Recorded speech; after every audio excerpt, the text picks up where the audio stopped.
Okay, now let's move to protein synthesis. Protein synthesis का basic overview. Protein synthesis is an active process. Active process क्या होता है? Active process कोई भी ऐसा process होता है जिसमें energy consumption हो रही हो, energy required हो, जहां पर भी हमें energy provide करनी हो, energy required हो, energy consume हो रही हो, वो process हमारे पास protein synthesis होता है. We know that the energy currency of cell is what? It is ATP.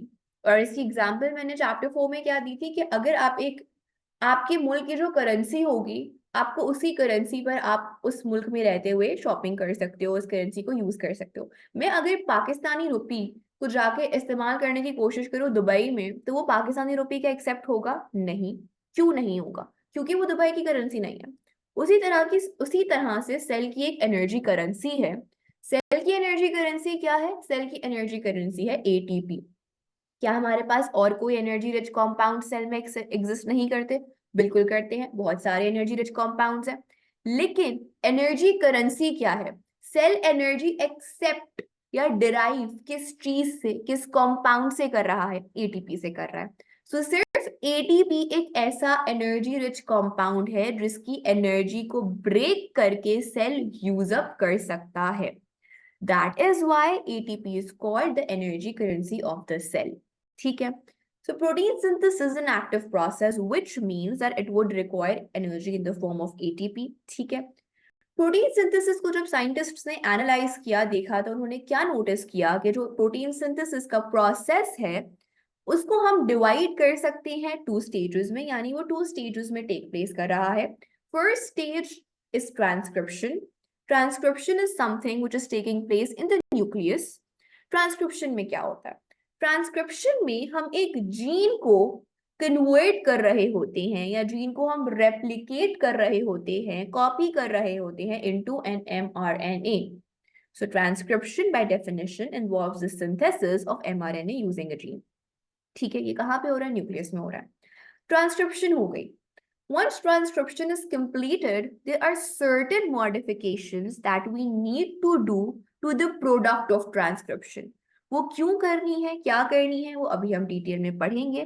लेकिन ट्रांसक्रिप्शन के बाद एक और छोटा सा सब स्टेप होता है, पोस्ट ट्रांसक्रिप्शनल मॉडिफिकेशन. ट्रांसक्रिप्शन के बाद थोड़ी सी मॉडिफिकेशन की जाती है. Then the second stage is translation, जो कि हमारे पास होती है राइबोसोम्स में. राइबोसोम्स में हमारे पास ट्रांसलेशन जो राइबोसोम्स पे हो रही होती है, उसमें क्या होता है? जो एमआरएनए आया है डीएनए से कॉपी होकर, यानी एमआरएनए बेसिकली डीएनए का कोड लेकर आया है. होता क्या है? कल ही हमने अंडरस्टैंड किया कि हमारे पास जितनी भी जेनेटिक इंफॉर्मेशन ऑफ लाइफ है वो कहाँ पर स्टोर्ड है? डीएनए में. डीएनए कहाँ पर है? न्यूक्लियस में. इस इंफॉर्मेशन का एक्सेस कैसे होगा, या इस इंफॉर्मेशन को जो डीएनए में है उसको हम डिकोड कैसे करेंगे? कोई भी फॉर एग्जाम्पल मैं आपके पास फॉर एग्जाम्पल सामने चाइनीज लिखी, फॉर एग्जाम्पल चलो मैं उर्दू लिख देती हूँ. अगर उर्दू लिखी हुई है, मैं उर्दू पढ़ सकती हूँ, आप उर्दू पढ़ सकते हैं, लेकिन अगर मैं किसी नॉन उर्दू स्पीकिंग इंसान को यहाँ पर ला दूं, वो उर्दू को पढ़ पाएगा? नहीं पढ़ पाएगा. हाँ, अगर उसको इंग्लिश आती है तो मैं उसको एक्सप्रेस कर दूंगी इसी उर्दू को इनटू इंग्लिश. डीएनए का एक कोड है, ठीक है, उस कोड को हम इसमें ट्रांसलेट कर देंगे, और उसको जब हम ट्रांसलेट कर देंगे तो हमारे पास जो भी मैसेज है वो एक्सप्रेस हो जाएगा. ठीक है.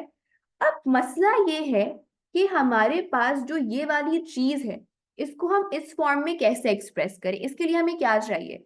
हमें कोई ट्रांसलेटर चाहिए, राइट? हमें इस स्टेज पे क्या चाहिए? ट्रांसलेटर चाहिए, मीडिएटर चाहिए. एक उर्दू स्पीकिंग और एक नॉन उर्दू स्पीकिंग की बात को अगर आपस में मुझे अंडरस्टैंड करवाना है, एक दूसरे को एक दूसरे तक पहुंचाना है, तो मुझे बीच में एक मीडिएटर चाहिए जो कि ट्रांसलेट कर सके दोनों जबानों को, राइट? हमारे पास basically this is your DNA, this is your protein, ठीक है. बीच में हमें एक ट्रांसलेटर चाहिए होता है, ये एमआरएनए है. डीएनए के पास कोड ऑफ लाइफ है. डीएनए प्रोटीन बनाता है. बेसिकली डीएनए अपने मैसेजेस को प्रोटीन के फॉर्म में एक्सप्रेस कर रहा होता है. लेकिन पता कैसे चले कि डीएनए का अगर इतना सेक्शन है तो वो सेक्शन कौन सा प्रोटीन बनाएगा, ये सेक्शन कौन सा प्रोटीन बनाएगा, ये सेक्शन कौन सा प्रोटीन बनाएगा? How do we get to know this? ये सेल को कैसे पता चलेगा? और हमारे पास प्रोटीन्स न्यूक्लियस में बन नहीं सकते क्योंकि न्यूक्लियस एक बहुत छोटी सी जगह है। अगर न्यूक्लियस में हमारे पास प्रोटीन बनना शुरू हो जाएंगे तो इतनी तो स्पेस है ही नहीं न्यूक्लियस में।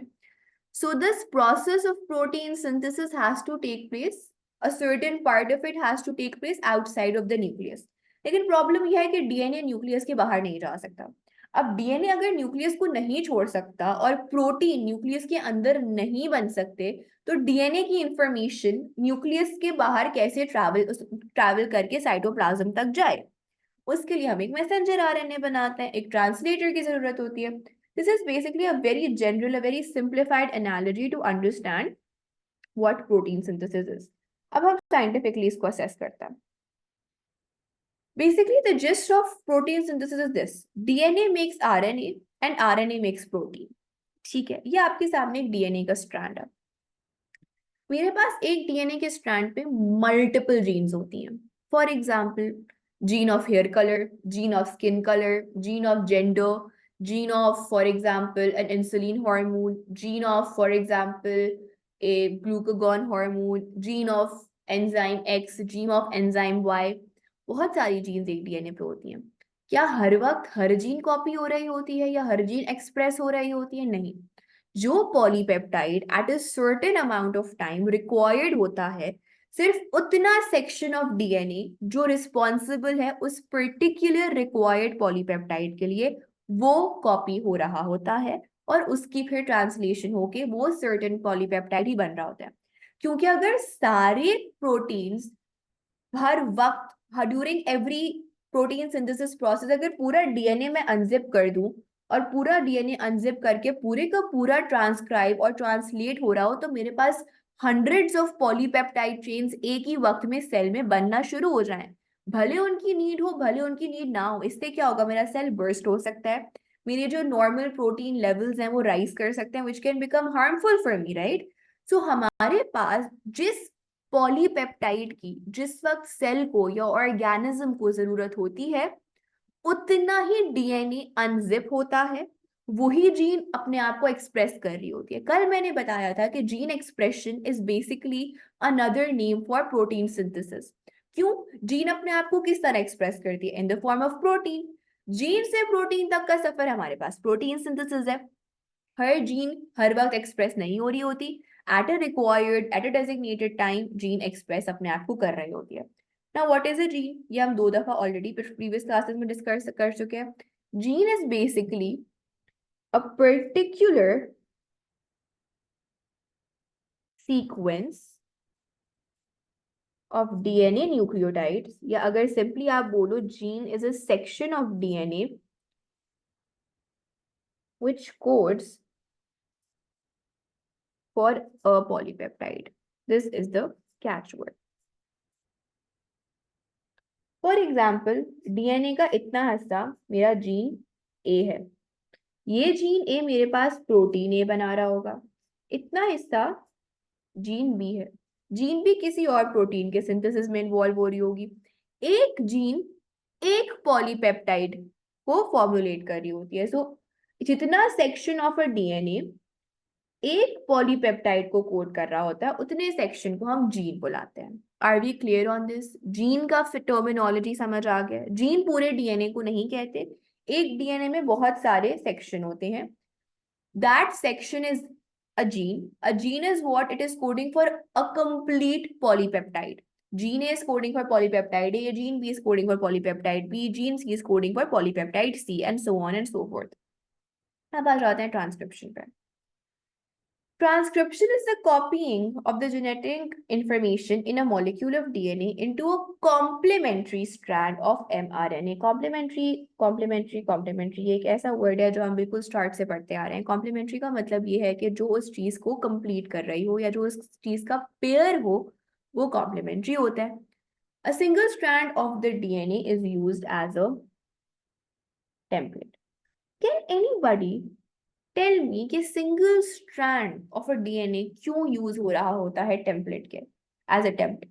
हमारे पास DNA is a double stranded structure, दो स्ट्रैंड से बना हुआ होता है। ट्रांसक्रिप्शन में उन दो स्ट्रैंड्स में से सिर्फ एक स्ट्रैंड यूज हो रहा होता है। Why? Any guesses, any suggestion, anything? कोई भी वाइल्ड गेस कर लो, कोई मसला नहीं है। Very good. हमारे पास ये जब हम आरएनए वर्सेस डीएनए का स्ट्रक्चर कर रहे थे, हमने अंडरस्टैंड किया था कि जो डीएनए है वो डबल स्ट्रैंडेड होता है, और आरएनए है, be it tRNA, mRNA, rRNA, all RNAs are single stranded. हमें एक सिंगल स्ट्रैंडेड मॉलिक्यूल बनाना है, तो उसके लिए हमें दो स्ट्रैंड्स की जरूरत की होगी, right? So because RNA is a single stranded structure, we only require a single DNA, और वो एक एमआरएनए जाकर कॉपी कर देता है अपने आप को, ट्रांसलेट कर देता है अपने आप को into a basically a polypeptide tree. Site of transcription अभी हमने डिस्कस किया कि न्यूक्लियस होता है। हो क्या रहा है? Synthesis of mRNA using a gene. Process की रिक्वायरमेंट्स क्या हैं? Activated ribonucleotide. राइबोन्यूक्लियोटाइड, खाली मैंने न्यूक्लियोटाइड नहीं लिखा है, क्योंकि न्यूक्लियोटाइड हमारे पास दो टाइप्स के होते हैं। डीऑक्सीराइबोन्यूक्लियोटाइड जो कि डीएनए के मोनोमर्स होते हैं, राइबोन्यूक्लियोटाइड आरएनए के मोनोमर्स होते हैं। सो ट्रांसक्रिप्शन में we do not require deoxyribonucleotide, क्योंकि अगर मैं डीऑक्सीराइबोन्यूक्लियोटाइड बना दूंगी तो मैंने तो सिंगल स्ट्रैंडेड डीएनए मॉलिक्यूल बना दिया, क्योंकि डीएनए का monomer is a deoxyribonucleotide. So if I use inactivated deoxyribonucleotide, I would make a single-stranded DNA. What do I need? I need an mRNA molecule. mRNA बनाने के लिए मुझे RNA के monomers, RNA के बेस फाउंडेशन चाहिए, जो कि क्या होती है? एक राइबोन्यूक्लियोटाइड होता है। एक्टिवेटेड चाहिए। एक्टिवेटेड का क्या मतलब है? इसमें एनर्जी होगी, राइट? एक्टिवेटेड का मतलब ये है, इसे एनर्जी कहाँ से डिराइव की? एटीपी से डिराइव, क्योंकि एटीपी के फॉस्फेट ग्रुप्स टूटे और वो फॉस्फेट ग्रुप्स आकर राइबोन्यूक्लियोटाइड पे जब लग गए और एक्स्ट्रा फॉस्फेट ग्रुप्स अटैच हो गए हमारे पास, तो हमारे पास एक एक्टिवेटेड राइबोन्यूक्लियोटाइड बना। तो अगर मुझे एक राइबोन्यूक्लियोटाइड को एक्टिवेट करना है तो मुझे energy in the form of ATP चाहिए। This would be 4 actually. Let me correct this. Okay. दूसरा, template strand of the gene और डीएनए। जीन पहले लिखा है मैंने, डीएनए बाद में लिखा है, बिकॉज ज्यादा appropriate terminology would be template strand of the gene. Gene क्यों कह रही हूँ मैं? Template strand of the gene क्यों कह रही हूँ और कंप्लीट डीएनए क्यों नहीं कह रही? जैसे कि मैंने अभी आपको बताया कि जब भी हमारे पास ट्रांसक्रिप्शन हो रही होती है, प्रोटीन सिंथेसिस हो रहा होता है, तो डीएनए के उतने सेक्शन का ट्रांसक्रिप्शन और ट्रांसलेशन हो रही होती है जितना सेक्शन रिस्पॉन्सिबल है एक सर्टेन रिक्वायर्ड पॉलीपेप्टाइड प्रोड्यूस करने के। I do not need to transcribe or translate my entire DNA. That would be millions of polypeptides, or if not millions, then thousands of polypeptides that are being formed, which most of them are not required at a given time.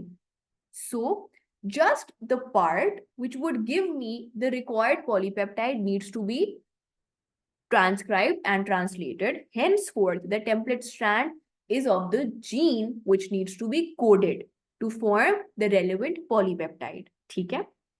So template strand of the gene. Template strand को हम transcribed strand भी कहते हैं। Template का क्या मतलब होता है? कैनवा का जमाना है, सबको पता है। टेम्पलेट एक प्री एग्जिस्टिंग हमारे पास डिजाइन होता है और उसी में हम कुछ मॉडिफिकेशंस करके अपना जो भी हमें प्रोजेक्ट बनाना है, असाइनमेंट बनाना है, हम उसको दे देते हैं। टेम्पलेट का मतलब होता है प्री एग्जिस्टिंग। एक प्री एग्जिस्टिंग स्ट्रैंड है, उसके कॉम्प्लीमेंट्री हमने क्या बना दिया? एक एमआरएनए का मॉलिक्यूल बना दिया। जो ये टेम्पलेट स्ट्रैंड है वही तो ट्रांसक्राइब हो रहा है। What is the strand which is getting transcribed during the process of transcription? That is your template strand.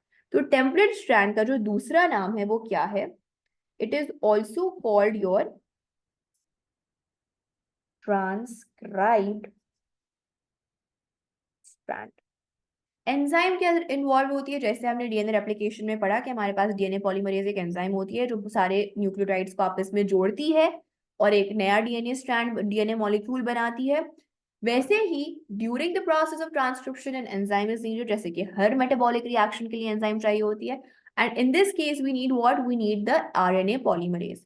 Polymerase का नाम से ही सेल्फ एक्सप्लेनेटरी है, चाहे डीएनए पॉलीमरेज हो चाहे आरएनए पॉलीमरेज हो। पॉलीमरेज का मतलब है कि वो मोनोमर्स को ज्वाइन करके एक पॉलीमर बना रही है। नाम में ही हमें समझ आ रहा है पॉलीमरेज। मोनोमर्स क्या होती है एक आरएनए मॉलिक्यूल की? Activated ribonucleotide. Even if you don't study the process of transcription in great detail, मुझे नाम से इस एंजाइम के समझ आ रहा है कि आरएनए पॉलीमरेज का रोल क्या होगा।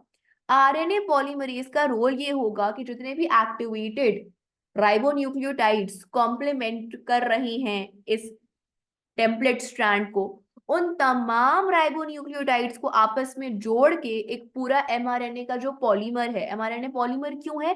क्योंकि वो बहुत सारे मोनोमर्स, मोनोमर्स क्या है? राइबोन्यूक्लियोटाइड, उनसे मिलकर बन रहा है। तो आरएनए पॉलीमरेज का रोल क्या होगा इन एक्टिवेटेड राइबोन्यूक्लियोटाइड्स जो कि कॉम्प्लीमेंट्री हैं टेम्पलेट स्ट्रैंड के, उनको कनेक्ट करके पॉलीमर जो कि हमारे पास एमआरएनए का मॉलिक्यूल है वो फॉर्मुलेट करना।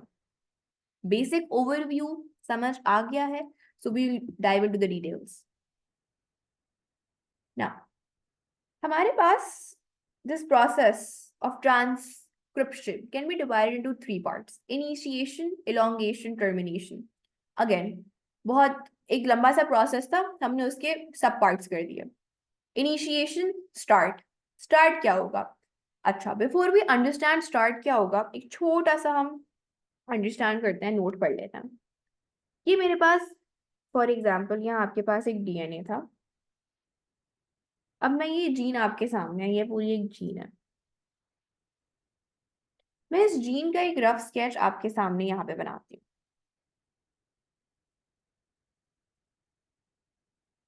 ये मेरे पास जीन है, ठीक है।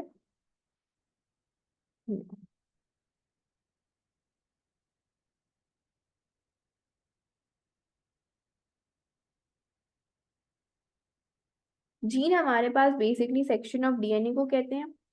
सेक्शन ऑफ डीएनए में हो सकता है एक जीन में for example what you say, for example 45 bases हो। 45 बेसेस अगर है तो कितने कोड्स हैं? Basically 45 divided by 3, we have 15 triplets, right. तो हमारे पास जीन में बहुत सारे बेस सीक्वेंस होंगे, लेकिन वो सारे बेस सीक्वेंस इवेंचुअली एक पॉलीपेप्टाइड चेन को कोड कर रहे होंगे। So gene is the entire section of DNA which is responsible for coding or for expressing a complete polypeptide chain। अच्छा, हर जीन का एक स्टार्ट पॉइंट होगा, उस स्टार्ट पॉइंट को हम कहते हैं प्रोमोटर सीक्वेंस। प्रोमोटर क्या है? प्रोमोटर वो स्टार्ट पॉइंट है जीन का, हर जीन के शुरू में उसका प्रोमोटर लगा हुआ होता है, ठीक है। और हर जीन का एक एंड पॉइंट होगा जिसको हम कहते हैं टर्मिनेटर सीक्वेंस। प्रोमोटर का मतलब क्या है? हमारे पास इनिशिएशन यहाँ पर होगी।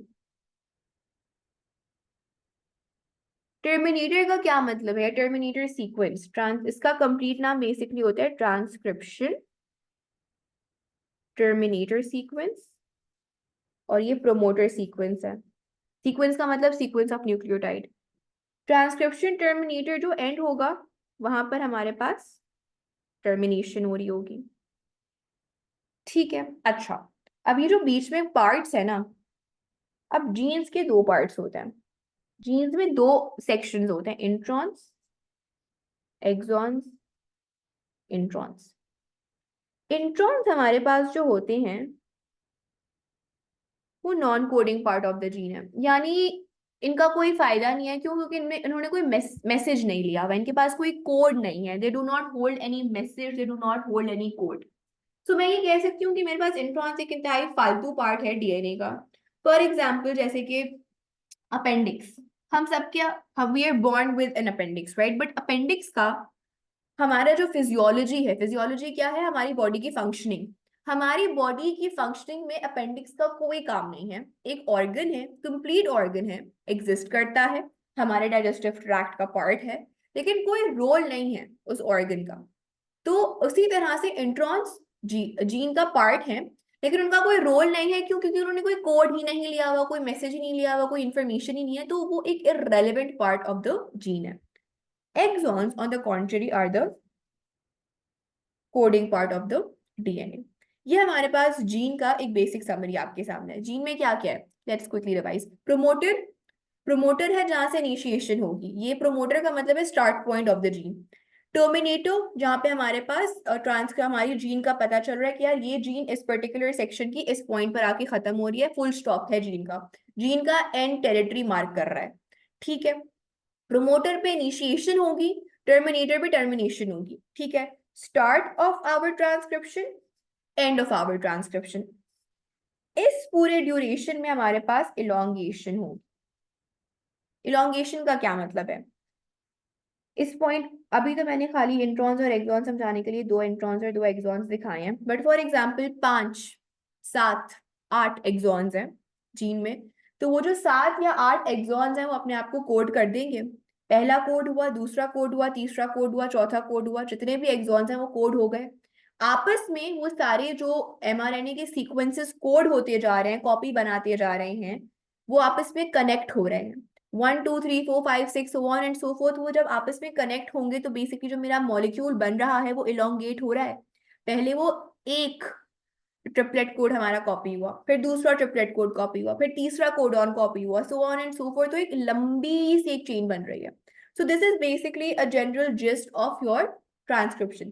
प्रोमोटर पे इनिशिएशन हुई, टर्मिनेटर पे टर्मिनेशन हुई, बीच में क्या हो रहा है? इलोंगेशन। इलोंगेशन का मतलब कि हमारे पास कॉम्प्लीमेंट्री एमआरएनए स्ट्रैंड फॉर्मुलेट हो रहा है।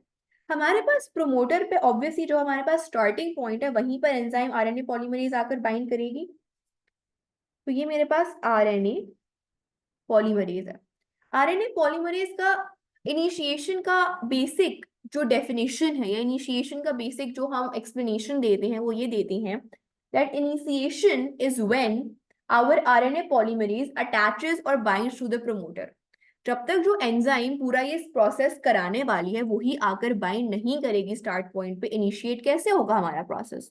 सो initiation is basically the binding of the enzyme to the RN to the promoter end. Promoter end पर जैसे ही हमारे पास आरएनए पॉलीमरेज आकर बाइंड करेगी, हमारा प्रोसेस ऑफ ट्रांसक्रिप्शन इनिशिएट हो जाएगा। This is what initiation is. फिर हमारे पास ये RNA polymerase throughout the length of gene move करती जाएगी, मूव करती जाएगी। जिस कोड पे पहुंचेगी उस कोड से क्या करेगी, जो भी रेलेवेंट, जो भी कॉम्प्लीमेंट्री एक्टिवेटेड राइबोन्यूक्लियोटाइड्स हैं वो डीएनए के सामने ले आएगी। फिर फॉर एग्जांपल हमारे पास एक और एक्टिवेटेड राइबोन्यूक्लियोटाइड ले आई, एक और आ गया, एक और आ गया, एक और आ गया। फिर क्या होगा, हमारे पास न्यूक्लियोटाइड्स के बीच में कौन सा बॉन्ड फॉर्म होता है उनको कनेक्ट करने के लिए? Phospho diester bond. हमारे पास फॉस्फोडाइएस्टर बॉन्ड्स फॉर्मुलेट करेगी RNA polymerase between the adjacent activated ribonucleotides, between the adjacent complementary ribonucleotides, ठीक है। Let's quickly see this। ये हमारे पास ये डीएनए का स्ट्रक्चर है, ठीक है। ये हमारे पास ट्रांसक्राइब्ड स्ट्रैंड है, this is our transcribed strand, ये वाला basically this is our transcribed strand. ये ट्रांसक्राइब्ड स्ट्रैंड है। आरएनए पॉलीमरेज हमारे पास यहाँ पर बाइंड की और अभी बाइंड करते करते जा रही है। अच्छा, ऑलवेज रिमेंबर हमारे पास जो पॉलीमरेज एंजाइम है, बी इट डीएनए पॉलीमरेज और B it RNA polymerase, polymerase हमारे पास जो नया स्ट्रैंड फॉर्मुलेट करती है उसकी जो डायरेक्शन होती है वो 5 प्राइम टू 3 प्राइम डायरेक्शन होती है। आप यहाँ पर देख लो, ये स्ट्रैंड किसने ट्रांसक्राइब किया है? आरएनए का, आरएनए पॉलीमरेज ने। डायरेक्शन ऑफ हमारे पास क्या है? डायरेक्शन ऑफ कॉपीइंग और direction of elongation 5 prime to 3 prime है। So the polymerase enzymes have a fixed direction. They basically work or they basically move in a 5 prime to 3 prime direction। ये हमारे पास complementary mRNA copy बन रही है। Initially जब ये phosphodiester bond, ये जो हमारे पास बैकबोन है, इनिशियली जब ये नहीं बना होता, जब तक ये फॉस्फोडाइएस्टर बॉन्ड्स नहीं बने हुए होते, हमारे पास between the RNA and the DNA strands hydrogen bonding होती है। एक दफा हमारे पास ये फॉस्फोडाइएस्टर बॉन्ड्स बन गए, ये जो शुगर फॉस्फेट बैकबोन एमआरएनए की है वो कंप्लीट हो गई, तो हमारे पास अब एमआरएनए कंप्लीट हो गया टर्मिनेटर पर आकर। तो होगा क्या कि जो ये हाइड्रोजन बॉन्डिंग है ये बेसिकली टेम्पररी होती है between mRNA and the transcribed strand. जैसे ही एमआरएनए का पूरा मॉलिक्यूल कंप्लीट हो जाता है, सारे फॉस्फोडाइएस्टर बॉन्ड्स बन जाते हैं, पूरा मॉलिक्यूल फॉर्मुलेट हो गया, हमारे पास वो हाइड्रोजन बॉन्ड्स ब्रेक कर जाते हैं। क्यों ब्रेक कर जाते हैं? इसलिए ब्रेक कर जाते हैं कि एमआरएनए ने सारी जिंदगी डीएनए के साथ अटैच तो नहीं रहना, उसको तो एग्जिट करके साइटोप्लाज्म में जाकर राइबोसोम से अटैच होना है। So the hydrogen bonds have to break between them. Okay? So this is what happens. So अब let's quickly write. Initiation was what? Initiation was the process or the point where RNA polymerase binds to promoter. अच्छा, elongation में क्या था? Elongation में basically हमारे पास सबसे पहले तो ऑब्वियसली हमारे पास जो ये हेलिकल स्ट्रक्चर है, जितना जो जीन हमारे पास रेलेवेंट जीन है वो अनजिप होनी चाहिए। ये दोनों जो डीएनए के स्ट्रैंड्स हैं उनके जो हाइड्रोजन बॉन्ड्स है पहले वो टूटने चाहिए, ताकि हमारे पास फिर आरएनए पॉलीमरेज अपनी एक्टिविटी कर सके। तो सबसे पहले हमारे पास जब आरएनए पॉलीमरेज प्रमोटर से बाइंड कर गई एक पर्टिकुलर जीन के, एक पर्टिकुलर सेक्शन ऑफ डीएनए के, तो क्या हुआ? सबसे पहले तो हमारे पास hydrogen bonds between DNA strands are broken। इसको हम क्या कहते हैं? अनजिपिंग हो गई डीएनए की। पूरे डीएनए की क्या अनजिपिंग होगी? नहीं, जो रेलेवेंट सेक्शन है प्रोटीन सिंथेसिस, हम जिस सेक्शन का या जिस जीन के एक्सप्रेशन करवा रहे हैं, सिर्फ उतना section of the DNA unzip होगा। ठीक है, फिर दूसरा क्या हो रहा था? One strand is our template strand. ये अभी हमने अंडरस्टैंड किया था कि वन स्ट्रैंड ही क्यों हमारे पास टेम्पलेट स्ट्रैंड होगा या ट्रांसक्राइब स्ट्रैंड होगा। क्यों? क्योंकि एमआरएनए खाली एक स्ट्रैंडेड होता है, वन स्ट्रैंडेड होता है। देन हमारे पास थर्ड क्या था? RNA polymerase joins activated ribonucleotides via phosphodiester bonds। ठीक है, टर्मिनेशन क्या होगा? Termination when this entire process comes to a halt। Transcription ends when RNA polymerase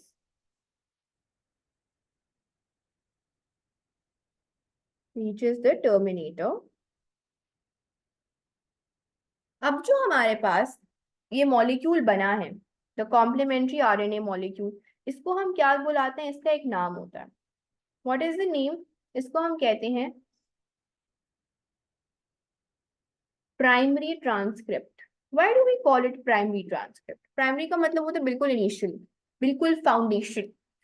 primary transcript इसलिए क्योंकि अभी हमारे पास ये कंप्लीटली प्रोसेस्ड या कंप्लीटली मॉडिफाइड एमआरएनए नहीं है। ट्रांसक्रिप्शन के बाद दिस प्राइमरी ट्रांसक्रिप्ट और this primary complementary RNA copy needs to be modified. Why does it have to be modified? जब तक हमारे पास एमआरएनए की जो प्राइमरी ट्रांसक्रिप्ट है वो प्रोसेस नहीं होगी, वो मॉडिफाई नहीं होगी, वो जाके राइबोसोम से अटैच नहीं कर सकती। हमें उसको इनहांस करना है, उसको मॉडिफाई करना है, so that it is able to attach itself to a ribosome when it exits the nucleus। हमारे पास पोस्ट ट्रांसलेशन मॉडिफिकेशन जो होती है, पोस्ट ट्रांसलेशनल मॉडिफिकेशन, वो भी हमारे पास न्यूक्लियस में हो रही होती है। न्यूक्लियस में क्यों हो रही होती है? क्योंकि हमें इनेबल ही करना है उस एमआरएनए के मॉलिक्यूल को to attach itself into the cytoplasms ribosomes, right? तो हमारे पास न्यूक्लियस से जब वो एग्जिट करे तो वो एग्जिट इस हालत में करे कि वो जाकर अटैच कर सके अपने आप को राइबोसोम से, ठीक है। So that is why the site of this process is the nucleus. Nucleus में ही वो सारे रेलेवेंट चेंजेस, सारे रेलेवेंट मॉडिफिकेशंस हो जाएं which are necessary to enable this transcript or this mRNA to attach itself to the ribosome for translation। क्या हो, अच्छा, post translational modification, sorry translational मैंने लिखा, this is transcription, post transcriptional modification. इसका दूसरा नाम जो होता है वो होता है आरएनए प्रोसेसिंग। हम अपने एमआरएनए को प्रोसेस कर रहे हैं to enable it to bind to the ribosome. 3 steps होते हैं आरएनए प्रोसेसिंग के या पोस्ट ट्रांसक्रिप्शनल मॉडिफिकेशन के। नंबर 1, इसको हम बुलाते हैं स्प्लाइसिंग। अक्सर लोग इसकी स्पेलिंग एग्जाम में गलत लिखकर आते हैं, स्प्लाइसिंग को स्लाइसिंग लिखकर आते हैं। इट्स स्प्लाइसिंग नॉट स्लाइसिंग, ठीक है। तो पी का ख्याल रखिएगा जब आप एग्जाम में अगर आ जाए तो लिखना पड़े। अब स्लाइसिंग में क्या होता है, हमारे पास अभी मैंने आपको बताया था कि हमारे पास इंट्रॉन्स होता है, एक्सॉन्स होता है, ठीक है। हमारे पास बेसिकली इंट्रॉन्स नॉन कोडिंग होता है और एक्सॉन्स कोडिंग होता है, यानी इनमें मैसेज छुपा हुआ है, इनमें इंफॉर्मेशन है, इनमें कोई मैसेज नहीं है। अब हमारे पास transcription is basically like a photocopy machine, not exactly a photocopy machine, हाँ फोटोकॉपी मशीन ही होता, बट आप ऐसे समझ लो कि हमारे पास DNA is being copied into an mRNA, ठीक है। हमारे पास डीएनए का एक कॉम्प्लीमेंट्री कॉपी बन रही है बट एमआरएनए की फॉर्म में। वाई? बिकॉज हमें पता है कि डीएनए और आरएनए में एक चीज जो वन ऑफ द डिफरेंसेस जो हैं वो ये है कि हमारे पास थाइमीन होता है डीएनए में और यूरासिल होता है हमारे पास उसमें क्या कहते हैं आरएनए में। तो हमारे पास जो कॉपी हो रहा है डीएनए का कोड इनटू एन एमआरएनए, तो हमारे पास जो इंट्रॉन्स का भी जो बेस सीक्वेंस है वो बेस सीक्वेंस भी part of the primary transcript है, कॉम्प्लीमेंट्री पार्ट। तो मेरे पास नॉन कोडिंग का ये मतलब नहीं है कि मेरे पास बेसिस नहीं है, बेसिस एब्सेंट है। नॉन कोडिंग का ये मतलब है कि वो जो बेसिस है, वो जो सीक्वेंस ऑफ बेसिस है, it can not code into something, it can not produce something, ठीक है। बेसिस है क्यों? क्योंकि न्यूक्लियोटाइड हमारे हमारे पास पूरा डीएनए न्यूक्लियोटाइड से बना हुआ है, ठीक है। हर न्यूक्लियोटाइड के साथ एक बेस अटैच्ड होगी। Non coding section of a gene का मतलब ये है कि उस जीन का ऐसा पार्ट है कि उसकी बेसिस जो है वो किसी चीज को, किसी अमीनो एसिड को कोड नहीं कर रही, they do not hold a code और a message of an amino acid, so they are irrelevant, we do not need them. So splicing is basically the removal of the intron section from the mRNA molecule. इनto हमारे पास क्या हो रहा होता है, for example let me draw a primary transcript.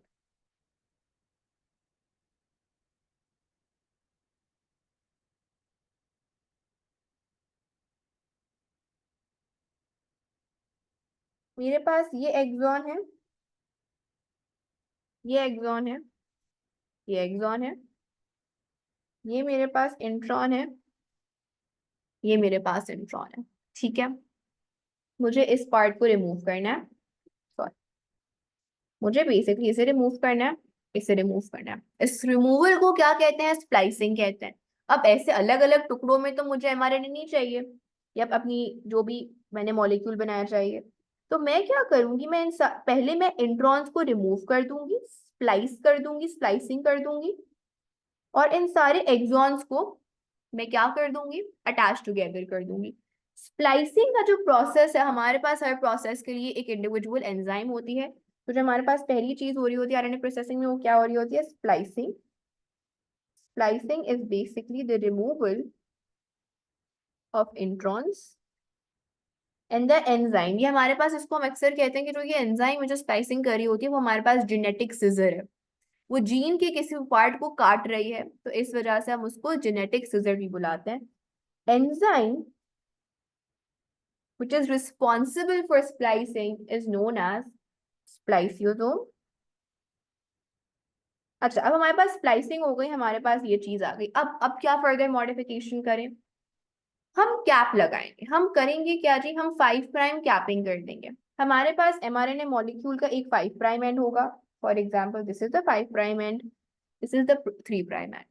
मैं किसी भी चीज पे अगर कैप लगाई, फॉर एग्जांपल हम एक टूथपेस्ट की एग्जांपल ले लेते हैं, हम टूथपेस्ट के ऊपर अगर हम टूथपेस्ट की ट्यूब पे या किसी भी ट्यूब पे हम एक कैप लगा दें, तो हम क्या कर रहे हैं, हम उस लिक्विड को लीक करने से, उस लिक्विड को किसी डैमेज से, उस लिक्विड को किसी हार्म से प्रोटेक्ट कर रहे हैं।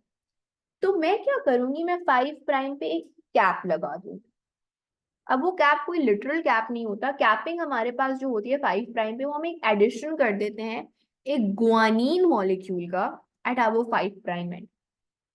5 प्राइम कैपिंग बुलाते हैं, why, because I am securing my 5 prime end with a guanine molecule. So the second thing which is happening in RNA processing is your 5 prime capping. What happens in 5 prime capping? Addition of a modified guanine at the 5 prime end. And the last part, third thing that is happening. हमने splicing कर दी, सारे जो irrelevant non coding part था उसको हमने splice away कर दिया, remove कर दिया। हमने खाली कोडिंग पार्ट को आपस में बॉन्ड करवा दिया, अटैच करवा दिया। 5 प्राइम में मैंने एक कैप लगवा दिया है ग्वानीन, मॉडिफाइड ग्वानीन मॉलिक्यूल का। तीसरी चीज, एक 3 प्राइम मेरा अभी भी खाली है। मैंने यहाँ से तो अपने मॉलिक्यूल को सिक्योर कर लिया है, यहाँ से मेरा मॉलिक्यूल अभी भी एक्सपोज्ड है, अभी भी प्रोटेक्टेड नहीं है। तो यहाँ पर मैं कर दूंगी बहुत सारे, मैं एडेनिन के न्यूक्लियोटाइड्स ऐड कर दूँ। They go up to a range of 150 to 200 adenine के न्यूक्लियोटाइड्स मैं ऐड कर दूंगी। इसको मैं कहती हूँ, इस प्रोसेस को जो मैंने यहाँ पर एडिशन कर दिया है एडेनिन के न्यूक्लियोटाइड्स का on the 3 prime end, this process is known as poly adenylation at 3 prime. What do you mean by polyadenylation? Poly का मतलब क्या होता है? Many. अभी हमने बात की थी फॉस्फोराइलेशन की। फॉस्फोराइलेशन का मतलब था किसी भी मॉलिक्यूल पे मैंने बहुत सारे फॉस्फेट ग्रुप्स ऐड कर दिए, वो मेरे पास क्या था, फॉस्फोराइलेशन। एडेनाइलेशन का मतलब addition of adenine nucleotide. This is your polyadenylation. Okay. Now, why am I doing this? What is the reason कि मैं एक end of the molecule पे, एक end of the mRNA है मेरे पास, अब ये मेरे पास once splicing is done, once the 5 prime capping is done, once the polyadenylation has taken place, now my molecule is a mature mRNA and this is now capable enough. हमारे पास ये क्या था, जो हमारे पास primary transcript था over here, this is the immature form, this is the unprocessed form of mRNA. ठीक है, ये इमेच्योर था, ये अभी बाइंड नहीं कर सकता था साइटोप्लाज्म के राइबोसोम से जाकर। What have I done? I have removed all the unnecessary introns, irrelevant introns जो कि किसी चीज को कोड नहीं कर रहे थे, स्प्लाइसिंग करवा दी मैंने। फिर मैंने 5 प्राइम पे एक कैप लगा दिया by adding a guanine molecule over there. Then मैंने 3 प्राइम एंड पे around 150 to 200 molecules of adenine nucleotide लगा दिया। मैंने क्या किया है, मैंने इस एंड से अपना जो बेसिकली mRNA मॉलिक्यूल है उसको प्रोटेक्ट कर लिया है, इस एंड से प्रोटेक्ट कर लिया है।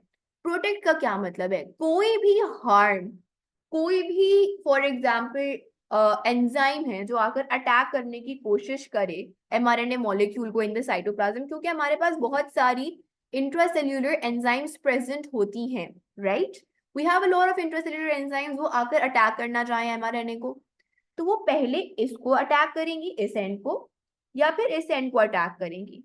मेरा जो ये इंपॉर्टेंट पार्ट है वो बीच में सिक्योर्ड है। So 5 prime capping and 3 prime capping are for the protection of mRNA from any sort of degradation. ठीक है, स्प्लाइसिंग का क्या रेलेवेंस है? स्प्लाइसिंग का रेलेवेंस ये है कि मैं सारा unnecessary information, unnecessary part of gene को रिमूव कर रही हूँ। जब ये सब हो जाएगा, स्प्लाइसिंग हो गई, 5 प्राइम कैपिंग होगी, पॉलीएडेनाइलेशन एट 3 प्राइम एंड हो गया, now this molecule is a mature mRNA and it is capable to attach itself to a ribosome for further translation. So what is the purpose or what is the significance हमारे पास है क्या RNA processing की? एक significance है removal of introns, जो कि हमारे पास unnecessary part थे. सेकेंड रेलेवेंस है protection of mRNA from degradation. And third relevance जो है या सिग्निफिकेंस है वो ये है, enables mRNA to attach to ribosomes. This is the significance of post-transcriptional modification. So we'll keep it till here for today. And any questions about this? Anything that you want to ask?